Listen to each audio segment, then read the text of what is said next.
So a feast of nectar, of the Supreme Vehicle, is a translation of Mipam Rinpoche's commentary on Asanga's Sutra laṃka, that is the ornament of the Sutras of the Great Vehicle, and in Tibetan that's Gethin, a very well-known text.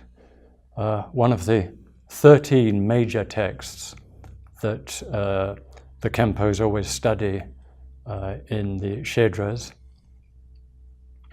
And if we compare it to Shantideva's way of the Bodhisattva, which shows us how to practice as a Bodhisattva, how to be a Bodhisattva, the Sutra laṃka tells us what a Bodhisattva is.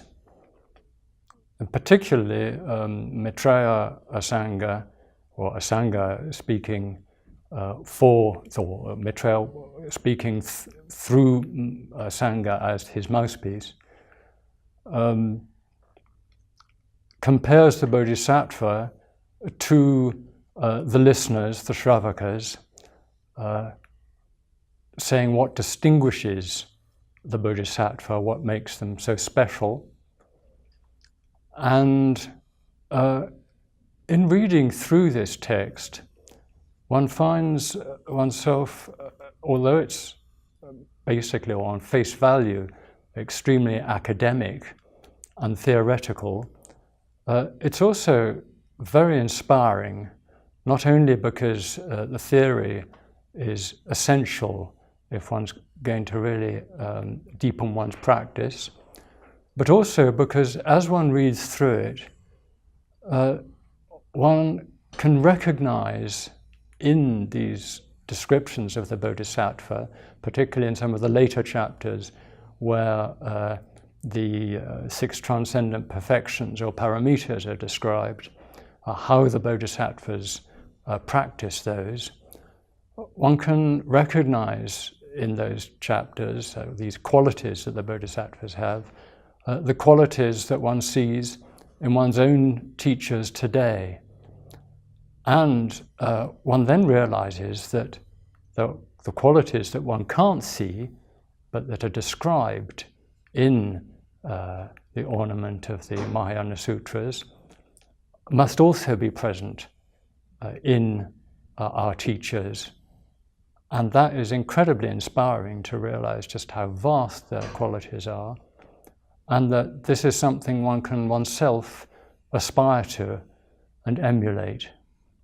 And another thing is, although many of us nowadays are drawn to the Vajrayana teachings, and the Sutra laṃka is, on the face of it, just part of the vehicle of the sutras or the vehicle of characteristics, when we read of the qualities the Bodhisattvas have and of the activities they perform, many of the sadhanas we practice in the Vajrayana are sort of kind of a dress rehearsal for manifesting Buddha fields and manifesting hundreds of forms like oneself, receiving teachings from hundreds or thousands or millions of Buddhas in millions of Buddha fields.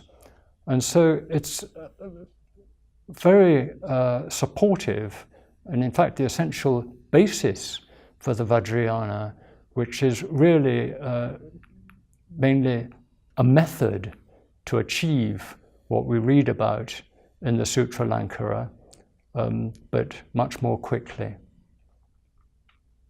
So, as I say, I find it a very inspiring text myself, and not only myself, but all the teachers through the ages have quoted from it. It's very difficult to find any commentaries on almost any subject in the Tibetan Buddhist teachings that do not at some point quote either small quotations or in some cases very liberally from the ornament of the sutras.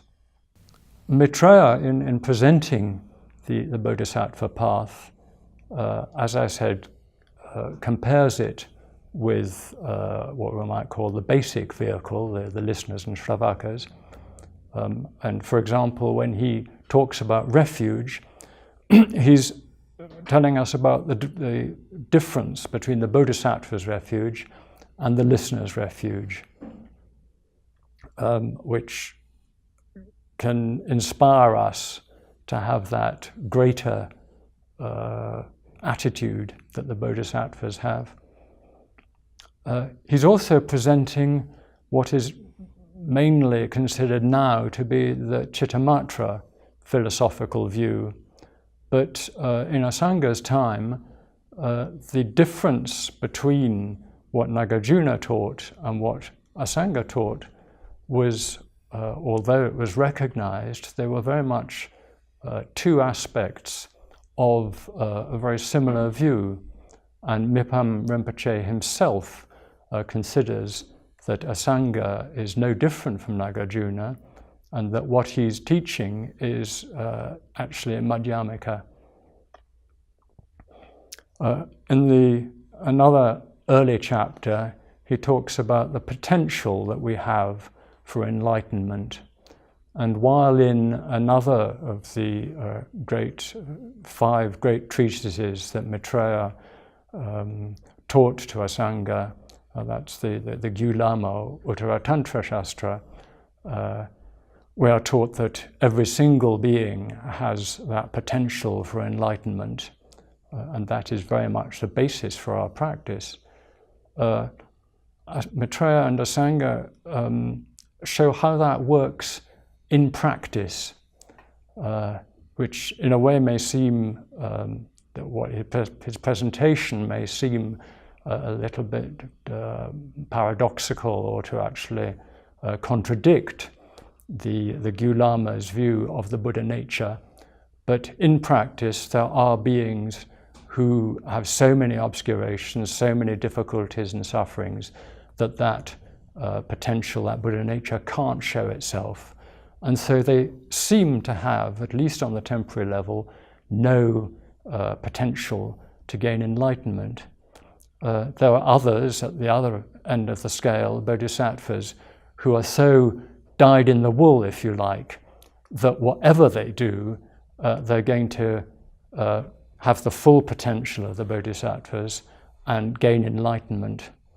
And then in between, there are some who are more changeable, and they'll change from bodhisattva path to the listener's path and back again. That's how these things happen on a temporary level. But finally, Asanga isn't contradicting the fact that there is the Buddha nature in all of us. And there are many other interesting insights of this sort throughout the Sutra Laṃka.